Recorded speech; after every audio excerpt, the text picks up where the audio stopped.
Hey, so I want to talk about favoritism amongst children.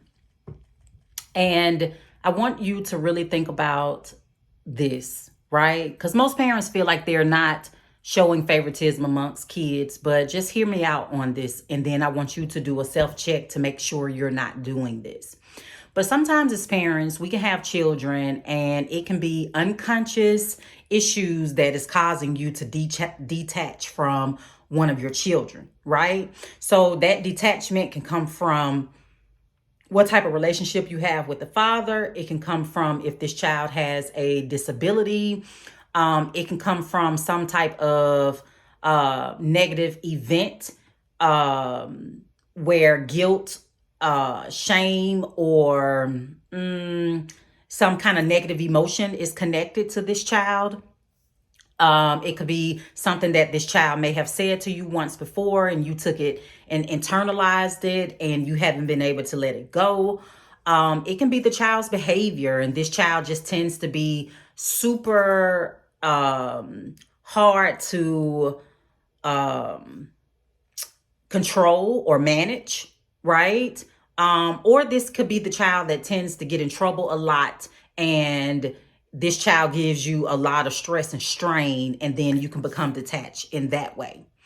And so when you look at your other children, if they're well behaved, if you're still with the father, if or the mother, right?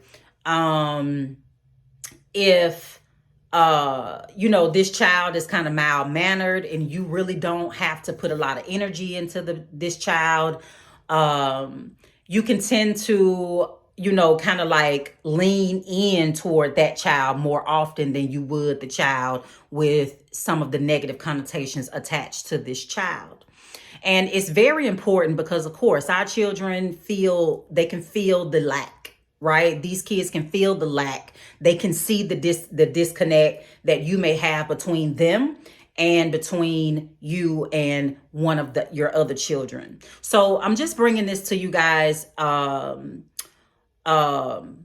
just bringing this to you guys because I want you guys to really think about that. If you have multiple children, and if you've heard your children say that you show favoritism and that type of thing, I know initially it's so easy to disregard it and no, I don't show favoritism, but really just sit with yourself and really think about it, right? Because it may be unconscious favoritism, right? It may not be conscious favoritism. You know what I'm saying? That you are aware that this child is your favorite and you know that and you okay with it, right? But it just may be that you don't recognize it. So take some time out, sit with yourself and think about, is there some type of detachment with you and one of your kids and you don't have that issue with your others? Because this kid will tend to feel detached. This child will feel like you are showing the other kids favoritism, and then this child will feel like they're the black sheep, right? And it's unfortunate because a lot of kids do go through this, especially when there have been negative connections with the non-custodial parent, or if this child know that they tend to act up, what I'm saying, get in trouble a lot, those types of things, and you're constantly like on this child, but you're not with your other kids, this child too could also feel like you are showing favoritism and you're just being hard with that child. So I know it's a lot that goes into this. I know that you never want to recognize that you may be showing favoritism, but please understand sometimes, it can be unconscious and you may not even be aware that you're doing it, but it is worth giving it some thought. Okay. All right, you guys, just wanted to put that out there. Have a good one till my next video. Talk with you later.